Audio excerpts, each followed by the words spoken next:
So I've watched the 14th episode of the third and final season of Star Wars The Bad Batch, the episode being called Flash Strike. So this is the penultimate episode of the series. We got one more left.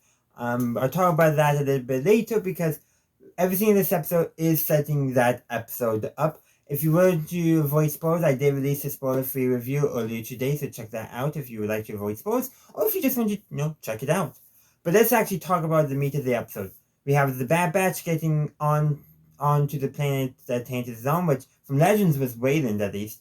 But yeah, so they detach, but Hemlock, learning that the Bad Batch had infiltrated the station the science ship departed from, decides to do some extra security precautions, and so the Bad Batch couldn't do a stealthy landing and stealthy infiltration. It also doesn't help that once after they crash and all that, Rampart, well, he's complaining, he accidentally wakes a giant beast and all that, but I do want to say that giant beast, considering the patrol that found Rampart, well, the first time they found him, or was it the second time? Regardless, one of the patrols I'm pretty sure only one, or was it two? Oh great, I'm getting that confused, but regardless, that giant beast now running rampant might help cover some of the Bad Batch's tracks in the jungle from all the patrols searching for them because Rampart's not taking any chances. And Rampart, I mean, he's just here clearly for comic relief, but there is a little bit, a conversation between him and Crosser, where Rampart observes that they're very similar, they're both out for themselves. But Crosser says that he's changed, that he's not like that anymore.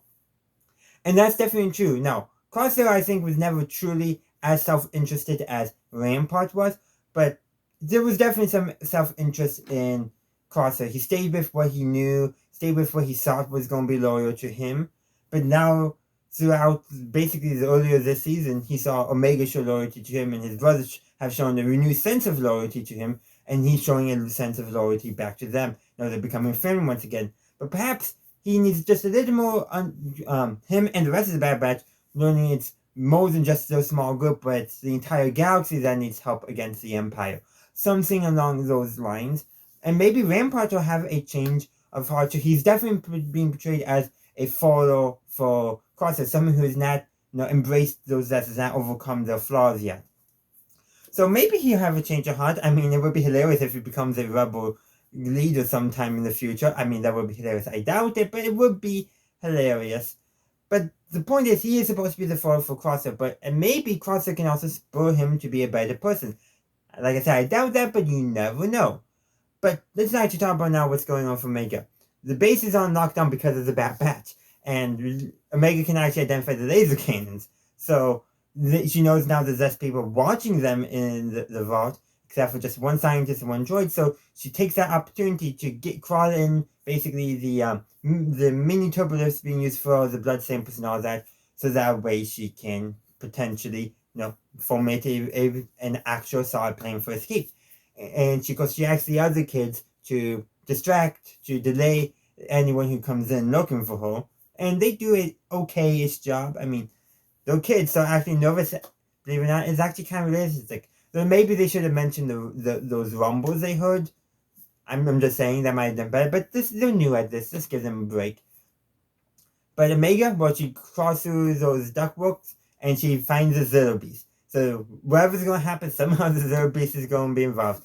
If somehow in the next episode Omega is riding the Zero Beast, I would be shocked. I will flip out, but in a good way, because I've jokingly said that before, and it would be fun. I don't think that's actually going to happen, but she's definitely incorporating the Zero Beast into her plans, which probably involves going to be releasing it. And seeing what the Zero Beast done on Coruscant before, and also on Mars still, I think it's definitely going to be a good distraction. But Omega does get back in time. But the pieces are in place for this episode. Yes, we got some small character moments here and there, but there's one more important character moment to discuss. This is actually probably the biggest character moment. Echo Gonzalez this time was actually aboard the science ship. He stole a TK Trooper's armor, then stole a droid's hand so he could blend in slightly better, and he infiltrates Tantiss. He gets into the science lab, and he discovers basically probably almost every clone that was being tested on. And then Emery walks in. Emery's like, Troopers aren't supposed to be in there.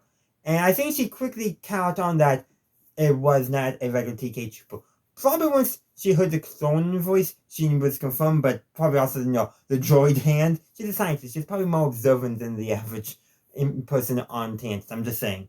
And she also correctly identifies him as Echo, which is quite impressive. Just from what Omega has told Emmy of Echo, Emmy was able to identify with Echo. And Echo is, of course, mentioned that Omega saw something in her and he hopes that she's right and all that. And takes off the helmet, too, that he stole. And because he was experimented on. He doesn't like being experimented on. And he basically does a confrontation with Emery about the fact that she was experimenting on other clones like herself and his brothers. Like, he confronted her on that, and she said she was just doing her job. Isn't that kind of similar to, good soldiers follow orders? And I would say yes. And let's be real, I've been saying this on time, but deep down, Emily wants to do the right thing, but she doesn't know how. It's safe to say that she feels trapped in the situation. In the previous episode, I mentioned how she was being portrayed as more depressed. Now that she knew more was going on, that Omega was back. So I think it's safe to say that she wants to do the right thing. And maybe now she has a chance to do the right thing because she mentions to Echo that Omega was being kept in the vault and that he would need her help to rescue Omega and the other children, which Echo did not know about those other children. So I think Emmy is making the right choice. She finally has the opportunity to do so. And I do hope she will take it. And not just the opportunity to do so, but the opportunity to do so and succeed. I think she's going to do it. I hope she does. And if she doesn't, I'll be very disappointed. But those are just my thoughts. I would love to hear your thoughts in the comment section down below. Thank you for watching my video. I do hope you enjoyed it. If you did, please be sure to give this video a like and share. Also, consider subscribing to my channel to stay up to date on all my latest content. You can also stay up to date on my content by following me on social media. I have a link tree down in the description which has all my social media links on it. Additionally, if you would like to support the channel, you can become a channel member and get early access to all my videos. In the meantime, thank you for watching, and as always, have a good day, a good night, wherever you are. May the force be with you always.